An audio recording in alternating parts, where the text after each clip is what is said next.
दोस्तों इसका next video अपना है, अपना गियर वगैरह तो सब हो गया है। थर्ड गियर, गियर नॉल, ये वाले गियर और अपना ये गियर नॉल और गियर और प्राइमर गियर, ये वीडियो अपन देख चुके होंगे, ठीक है ना। हेड के बॉल डाले अपन ने, ये भी देख लिए अपन ने। टाइमिंग चेन का भी डालते अपन। तो क्लच प्लेट कंपनी की क्या आती है कि आप देख लो, ये हीरो का पार्ट्स, जेन्युइन पार्ट्स हीरो का, ये देख लो हीरो जेन्युइन पार्ट्स मोटोकॉप का।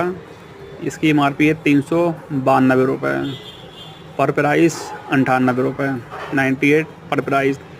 Splendor deluxe passion, full video आपको मिल जाएगा, प्ले लिस्ट में मिल जाएगी आपको।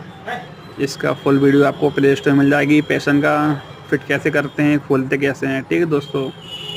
अब मिलते हैं इसके नेक्स्ट वीडियो में हम।